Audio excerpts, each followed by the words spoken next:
মহাকুম্ভে একটা সময় আপনি সভাপতি ছিলেন, 3 বছর সেখানে সভাপতি ছিলেন। আপনাকে এখন দেখা গেল যে কল্যাণী মহাকুম্ভের সঙ্গে আপনি যুক্ত। তো এই যে একটা সময় আপনি ওখানে যুক্ত ছিলেন, আবার এখন দেখা যাচ্ছে যে কল্যাণীতে, মানে এটা কি কোনো সাধু সমাজ ভাগ হয়ে যাচ্ছে? মানে এখন আর সেভাবে ত্রিবেণীতে দেখা যায় না কেন আপনাকে? না, ভাগাভাগির কথা নয়। আসলে এবছর কল্যাণীর মাঝের চরের যে কুম্ভ, সেই কুম্ভের সঙ্গে যুক্ত হয়েছে রামকৃষ্ণ বেদান্ত সমিতি। যেহেতু আমরা শ্রীরামকৃষ্ণ ভাবধারাতে নিস্নাত, যে মত বা পথই অনুসরণ করি না কেন, আমরা আমাদের আরাধ্য এবং ইষ্ট হিসেবে ভগবান শ্রীরামকৃষ্ণকে মেনেছি। সেই জন্য শ্রীরামকৃষ্ণ বেদান্ত পরম্পরার অত্যন্ত শ্রদ্ধেয় সন্ন্যাসী স্বামী শিবেশ্বরানন্দজি মহারাজের পরিচালনায় যে কুম্ভ হয়েছে, সেই কুম্ভতে আমরা অংশগ্রহণ করেছি। গঙ্গার এপার আর ওপারের মধ্যে গঙ্গাকে কি ভাগ করা যায়? না, মাহাত্ম্যের ভাগ হতে পারে।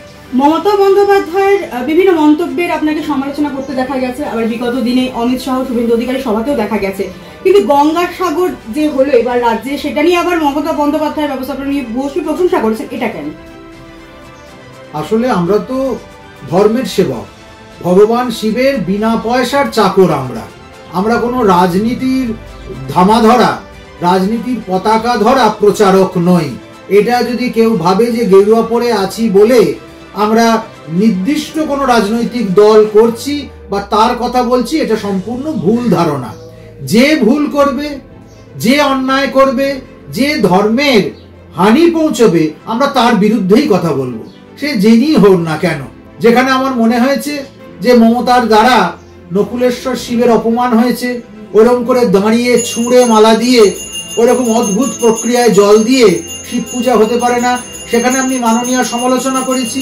আবার যখন আমার মনে হয়েছে যে না, গঙ্গাসাগর পরম্পরা যেটা আমরা দেখতে অভ্যস্ত ছিলাম, সেই বিস্তীর্ণ অব্যবস্থা, কি প্রচন্ড কষ্ট, সেখানে পথ কষ্ট, জল কষ্ট, থাকবার কষ্ট, সব দিক থেকে একটা বিশৃঙ্খলা, অথচ এই গঙ্গাসাগরের তীর্থ পৌরাণিক তীর্থ, তখন আমরা হতাশ হতাম। কিন্তু এবছর গিয়ে আমি যা দেখেছি যে গঙ্গাসাগর মেলা জাতীয় মেলা হয়ে উঠতে পারে, তখন আমি মাননীয়ার প্রশংসা করেছি। কাজী মাসুম আক্তারকে দেখা গেল আপনার সঙ্গে পুণ্যস্নানে। তো এই যে একটা সম্প্রীতির বার্তা, বারবারই সৌহার্দ্যের ছবি আমরা দেখতে পেয়েছি, এই বিষয়ে কি বলবেন?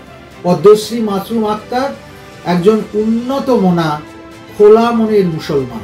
দুজন মুক্ত মনা মানুষ আমরা অমৃতে নিঃস্নাত হতে চেয়েছি।